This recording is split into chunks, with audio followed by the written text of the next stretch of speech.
Covid టైంలో చనిపోయి ఈ మందిరం అంతా కూడా బీట్లించిపోయి చెట్లు అవన్నీ మొలిసిపోయి ఈ మందిరం కూడా కూలిపోయే పరిస్థితులు ఉంది.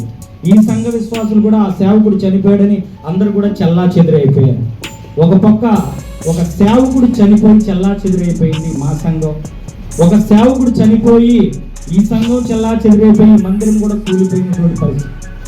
అలాంటి పరిస్థితిలో IFJ ద్వారా ఈ అల్పుడైనటువంటి ఒక జాబ్ చేసుకుంటున్నటువంటి ఈ అల్పుడైనటువంటి వాడిని దేవుడు నిలబెట్టి ఈ రెండు పరిచర్యలు నిలబడడానికి, ఈ సంఘం నిలబడడానికి, ఈ చర్చ నిలబడడానికి దేవుడు ఎంతో సహాయం చేశాడు. ఈ వాక్యాల ద్వారా నేను నేర్చుకున్న మెసేజ్ను, ఉపదేశాన్ని, ప్రార్థనను ఈ సంఘంలో నేను ఆచరించడం మూలంగా నా సంఘంలో ఎన్నో గొప్ప కార్యాలు జరిగాయి.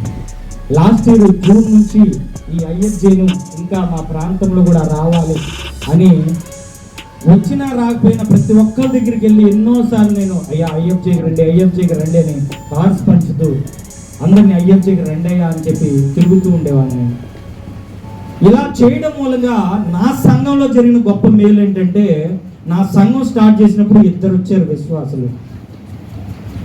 కానీ ఆ ఉపదేశాన్ని అనుసరించి, ఆ ప్రార్థనను అనుసరించి ఈ నాయకత్వంలో కొనసాగుతూ వెళ్తూ ఉన్నప్పుడు నా సంఘంలో ఇప్పుడు 30 నుంచి 40 మంది మధ్యలో ఈ సంఘంలో ప్రతి ఆధారం కూడింది. లాస్ట్ ఇయర్ నుంచి ఇంకా ఎక్కువగా ఈ పరిచర్యలో కొనసాగుతున్న IFJలో. దాని ద్వారా దేవుడు నాకు చేసిన సహాయం ఏమిటంటే, ఈ సంవత్సరంలో మొత్తం 6 బాప్తీసం పొందడానికి దేవుడు సహాయం చేశాడు. ఒక బాప్తీసం తొట్టు కూడా ఇచ్చాడు దేవుడు. హల్లెలూయా.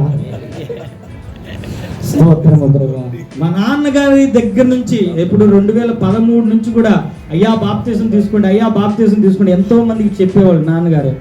కానీ దేవుడు ఆయన ప్రణాళికలో నిలబెట్టి ఇప్పుడు వాళ్ళందరూ కూడా నా చేతుల మీదుగా బాప్తీసం పొందడానికి దేవుడు సహాయం చేశాడు. దేవుడు ఈ యొక్క పరిచర్య ద్వారా దేవుడు ఎంతో గొప్ప కార్యాలు చేస్తున్నాడు. అలాగే ఈ పరిచర్య కొరకు అయ్యగారు వచ్చే నెల వస్తారేమో అనుకున్నాము.